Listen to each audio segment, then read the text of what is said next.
and welcome to my kitchen. I've got a fabulous recipe for you today. It's out of my Simply Too Good to Be True #6 cookbook and it's called Indian Tikka Chicken.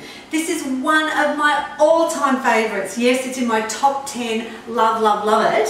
And why I do is because it's only 5.9 grams of fat compared to a traditional Indian recipe, which would be probably a whopping 60 grams of fat. The other thing I love about it is it's easy. You just got some chicken and some onion to prepare and then we're ready to cook. So first of all, we're going to quarter the onion and then just cut them into slices. Now if you're not much of a cook, this is going to be a real favourite, I'm sure, for you, because everyone will think you're the gourmet king or queen because it tastes amazing, but we don't tell them it's easy, you know. I get out of washing up if I cook, so I love that even more. Now we've just sliced up the onion. I'll just pop that into this little bowl. So my prep is nearly done. Gotta love that. Now I've got some chicken breasts and I did chop up a little bit before we started because I think, you know, chopping chicken is pretty boring. But when you look at this chicken breast, how I've been able to get this down like 1/10 of the fat is that normally Indian people would tend to use the thigh, but also use the skin. But what I've done is use the lovely lean chicken breast without the skin. And we just want these cut into bite-sized chunks. And it really makes a difference. Just for example, even with the chicken breast, if I left the skin on, it would be about probably 14-15 grams of fat, but because there's no skin on it, it's just right down to about 5 or 6 grams of fat for a chicken breast. So you can see there's some simple ways you can really reduce those fats, and there's saturated fats as well. So for people with diabetes, for example, anyone looking at a lower cholesterol diet, I'm always about checking that my waistline's happy, but I also want to have my taste buds happy as well.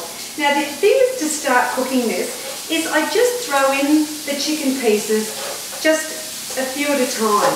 If I was just to chuck that whole lot in there, they would stew because it's cold, obviously it's been in the fridge. And I want to keep that temperature of my fry pan going well so that I get a nice brown pieces of chicken. So just take a few minutes, doesn't take too long, don't be too impatient, but this is a great tip that even when you're doing stir fries, you want that wok to stay really hot and you don't want it all stewing the meat. So this is a quick way to really achieve a nice golden brown piece of chicken. Okay, beautiful. Alright, so I'm just going to cook them for a couple of minutes, but while that's cooking I'm going to throw in some ginger and garlic because these will really give a great flavour to the chicken while it's cooking. So you want a teaspoon of garlic and a teaspoon of crushed ginger. Indian food is fantastic with ginger in it, I love it. And if I can just toss those in there, we're going to infuse those lovely flavours into the chicken breast. A lot of people say, oh, I'm not a fan of chicken breast. I love it. And if you don't overcook it, it stays really moist. So while that's cooking, I just want to share with you a little tip because I get so many people emailing me or when I'm at presentation saying, Annette, why do you always say the garlic and the ginger in the jar? Well, did you see what I did? I opened the lid, I scooped it in and we were done and dusted. I love that. I don't want to be here chopping up the garlic, chopping up the ginger. It's going to take me too long and I have better things to do than be in my kitchen and I'm sure you do as well. So I love the simplicity of it. If you want to use fresh, look, I bow to you. Well done. I just can't be bothered. And so the jar works for me. Alright, so all of that's cooking beautifully there. Now we're just going to put in the onion that we'd already sliced. And you're getting how easy this is.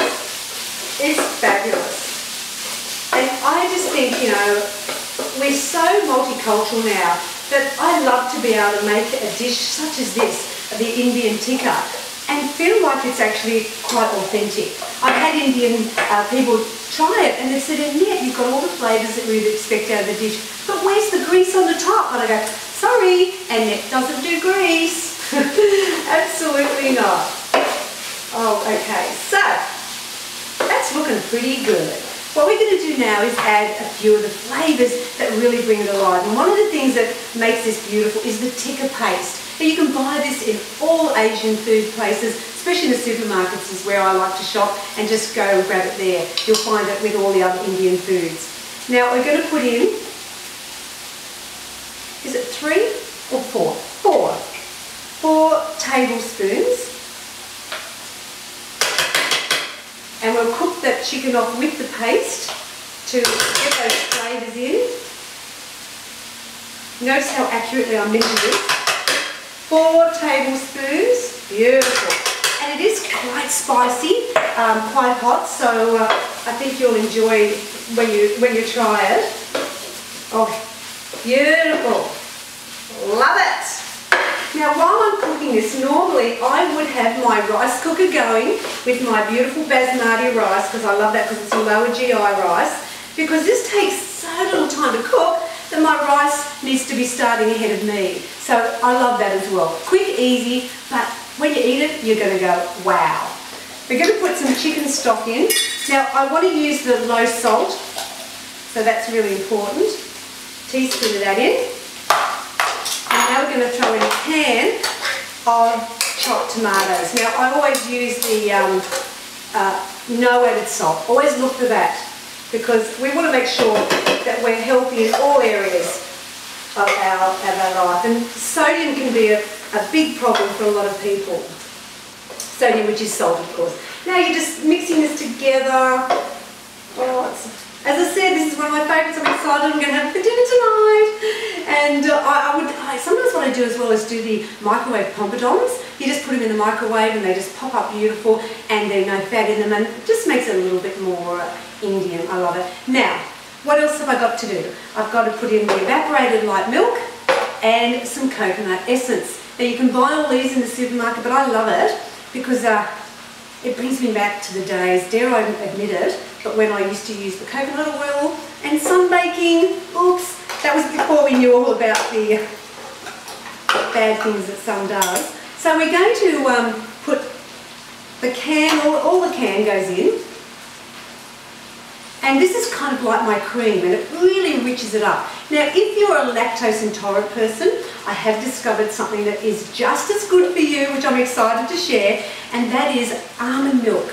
Yes, you buy it in the packs in the long life section, and it works just as good, but it hasn't got the lactose. So, perfect. Put in some corn flour, so therefore this can be a gluten-free recipe as well. Mix that in. So basically all I'm doing is just chucking everything in and giving it a stir. Oh yum. Now mix that and combine that well so that you've got all those flavours blended in. We've just got to bring it to the boil, but the last thing that I think just makes this really beautiful is the fresh coriander. I love it. Now if you hate coriander, I've used it for one of my daughters who's not a big fan, and I use the basil and it works just as nice, but I do say coriander, love it. It is beautiful. So we just want about a half a bunch, and I don't mind a few of the little sticks going in because I just think any part of coriander is fantastic. And I always find that fresh works so much better in these type of recipes than the dried spices, or the herbs I should say. And yes, that's it. Pretty well, a few leaves in. Just stir it up for a minute or two and let those flavours ignite together. It's just a beautiful, beautiful dish. Now, as I said, I would serve this on rice. I've got the basmati rice, and here we go. Dinner tonight. Beautiful, beautiful. Indian Tikka Chicken. Doesn't get any better than that. From Book 6. Thanks for joining me. Bye now.